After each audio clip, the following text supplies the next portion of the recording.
ಚಿತ್ರದುರ್ಗದ ಜನರು ಕುಡಿಯುವ ನೀರಿಗಾಗಿ ಹೋರಾಟವನ್ನು ನಡೆಸೋದು ಹೊಸದೇನಲ್ಲ. ಪ್ರತಿ ಬಾರಿಯೂ ಪ್ರತಿಭಟನೆಯನ್ನ ಮಾಡ್ತಾನೆ ಬಂದಿದ್ದಾರೆ.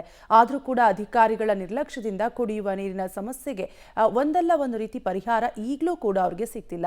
ಹಾಗಾಗಿ ಈಗಲೂ ಕೂಡ ವಿನೂತನವಾಗಿ ಅಲ್ಲಿನ ಜನರು ಪ್ರತಿಭಟನೆಯನ್ನ ನಡೆಸಿದ್ದಾರೆ. ಹಾಗಾದ್ರೆ ಅವರ ಪ್ರತಿಭಟನೆ ಹೇಗಿತ್ತು, ಹೋರಾಟ ಹೇಗಿತ್ತು ಅನ್ನೋದರ ಕುರಿತು ಡೀಟೇಲ್ಸ್ ಇಲ್ಲಿದೆ, ನೀವೇ ನೋಡಿ. ಕೋಟೆ ನಾಡಿನಲ್ಲಿ ಕುಡಿಯುವ ನೀರಿಗಾಗಿ ಪ್ರೊಟೆಸ್ಟ್, ನೀರು ಕೊಡಿ ಅಂಥೇಳಿ ಅಧಿಕಾರಿಗಳ ಬಳಿ ಭಿಕ್ಷಾಟನೆ. ಹೀಗೆ ಸಾಮಾನ್ಯ ಸಭೆಯಲ್ಲಿ ಬಿಂದಿಗೆಗಳ ಪ್ರದರ್ಶನ, ನೀರು ಕೊಡಿ ಅಂಥೇಳಿ ಅಧಿಕಾರಿಗಳ ಬಳಿ ಭಿಕ್ಷಾಟನೆ. ಈ ದೃಶ್ಯ ಕಂಡು ಬಂದಿದ್ದು ಚಿತ್ರದುರ್ಗ ನಗರಸಭೆಯ ಸಾಮಾನ್ಯ ಸಭೆಯಲ್ಲಿ. ಹೌದು, ಕಳೆದ 20 ವರ್ಷಗಳಿಂದ ಚಿತ್ರದುರ್ಗ ನಗರದಾದ್ಯಂತ ಕುಡಿಯುವ ನೀರಿಗಾಗಿ ಹಾಹಾಕಾರ ಮುಗಿಲು ಮುಟ್ಟಿದೆ. ಚಿತ್ರದುರ್ಗದ 35 ವಾರ್ಡ್ಗಳಿಗೆ ಪೂರೈಕೆ ಆಗುವ ಶಾಂತಿ ಸಾಗರ ಹಾಗೂ ವಾಣಿ ವಿಲಾಸ ಸಾಗರ ಜಲಾಶಯದಲ್ಲಿ ಸಾಕಷ್ಟು ನೀರಿದೆ. 300ಕ್ಕೂ ಅಧಿಕ ಕೊಳವೆ ಬಾವಿಯಲ್ಲಿ ಗಂಗೆ ಬೋರ್ಗರಿತಾ ಇದೆ. ಆದರೆ ಅಧಿಕಾರಿಗಳು ನಿರ್ಲಕ್ಷ್ಯ ವಹಿಸಿದ್ದು ಕೃತಕ ನೀರಿನ ಅಭಾವ ಸೃಷ್ಟಿಸಿದ್ದಾರೆ ಅಂತೇಳಿ ನಗರಸಭೆಯ ಉಪಾಧ್ಯಕ್ಷರಾದ ಶ್ರೀದೇವಿ ಚಕ್ರವರ್ತಿ ಆರೋಪಿಸಿದ್ದಾರೆ. ಅಲ್ಲದೆ ಯುಗಾದಿ ಹಾಗೂ ರಂಜಾನ್ ಹಬ್ಬ ಸಮೀಪಿಸ್ತಾ ಇದ್ದು ಜನರಿಗೆ ನೀರಿನ ಅಗತ್ಯತೆ ಹೆಚ್ಚಾಗಿದೆ. ಆದರೆ ವಾರ್ಡ್ಗಳಲ್ಲಿ ನೀರು ಸರಬರಾಜಾಗದ ಹಿನ್ನೆಲೆಯಲ್ಲಿ ಮಹಿಳೆಯರು ಬಿಂದಿಗೆಯನ್ನು ಹಿಡಿದು ಬೀದಿ ಬೀದಿ ಸುತ್ತುವ ದೃಶ್ಯ ತಲೆ ತಗ್ಗಿಸುವಂತಾಗಿದೆ ಅಂತೇಳಿ ಅಧಿಕಾರಿಗಳ ವಿರುದ್ಧ ಆಕ್ರೋಶ ಹೊರಹಾಕಿದ್ದಾರೆ. 20 ದಿವಸದಿಂದ ನೀರು ಬಂದಿಲ್ಲ 35 ವಾರ್ಡಿಗೆ.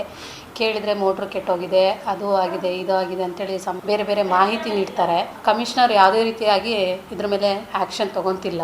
ನಗರಸಭೆಯಲ್ಲಿ ತುಂಬ ನೀರಿನ ಸಮಸ್ಯೆ ಭಾಳ ಆಗ್ತಿದೆ ದಿವಸಕ್ಕೆ. ನಮ್ಮ ವಾರ್ಡಲ್ಲಿ ಈಗ 20 ದಿವಸಕ್ಕೊಂದ್ಸರಿ ನೀರು ಬಿಟ್ಟಿದ್ದಾರೆ. ಇವತ್ತು ಬೆಳಗ್ಗೆ ನೀರು ಬಿಟ್ಟಿದ್ದಾರೆ, ಗದ್ದಲ ಮಾಡ್ತೀನಿ ಅಂತೇಳಿ. ಇನ್ನು ಈ ಬಗ್ಗೆ ನಗರಸಭೆಯ ಪೌರಾಯುಕ್ತರಾದ ರೇಣುಕಾ ಅವರನ್ನ ಕೇಳಿದ್ರೆ, ಶಾಂತಿಸಾಗರದ ಬಳಿಯ ಟ್ರಾನ್ಸ್ಫಾರ್ಮರ್ ಸುಟ್ಟು ಹೋಗಿದ್ದು ಅದನ್ನು ಬಳ್ಳಾರಿಗೆ ಕಳುಹಿಸಿ ರಿಪೇರಿ ಮಾಡಿಸ್ತಿದ್ದೇವೆ. ಏಕಕಾಲಕ್ಕೆ 2 ಮೋಟಾರ್ ಕಾರ್ಯನಿರ್ವಹಿಸದ ಹಿನ್ನೆಲೆಯಲ್ಲಿ ನೀರಿನ ಅಭಾವ ಸೃಷ್ಟಿಯಾಗಿದೆ. ಈ ಸಮಸ್ಯೆ ಪರಿಹಾರಕ್ಕಾಗಿ ಟ್ಯಾಂಕರ್ ಮೂಲಕವೂ ಕೂಡ ನೀರನ್ನು ಪೂರೈಸಲಾಗ್ತಿದೆ. ಎಲ್ಲ ಬೋರ್ವೆಲ್ಗಳು ಕಾರ್ಯನಿರ್ವಹಿಸ್ತಾ ಇದ್ದು ಶೀಘ್ರದಲ್ಲಿಯೇ ನಗರದ ನೀರಿನ ಬವಣೆ ಸಂಪೂರ್ಣವಾಗಿ ನೀಗಿಸ್ತೇವೆ ಅಂತ ಹೇಳಿ ಭರವಸೆ ಕೊಟ್ಟಿದ್ದಾರೆ.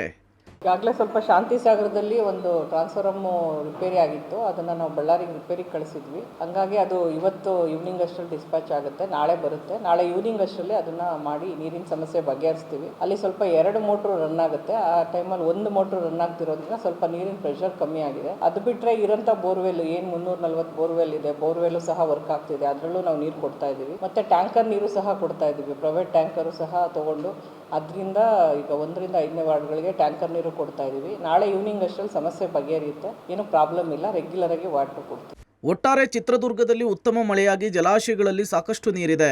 ಆದರೆ ಸಕಾಲಕ್ಕೆ ಅಗತ್ಯ ಕ್ರಮ ಕೈಗೊಳ್ಳದ ಅಧಿಕಾರಿಗಳ ನಿರ್ಲಕ್ಷ್ಯದಿಂದ ನೀರು ಸರಿಯಾಗಿ ಪೂರೈಕೆ ಆಗ್ತಿಲ್ಲ. ಇನ್ನಾದರೂ ಅಧಿಕಾರಿಗಳು ಕುಡಿಯೋ ನೀರಿಗೆ ಸೂಕ್ತ ವ್ಯವಸ್ಥೆಯನ್ನು ಮಾಡ್ತಾರಾ ಅನ್ನೋದನ್ನ ಕಾದು ನೋಡಬೇಕಿದೆ. S Sidraju, public TV, Chitradurga.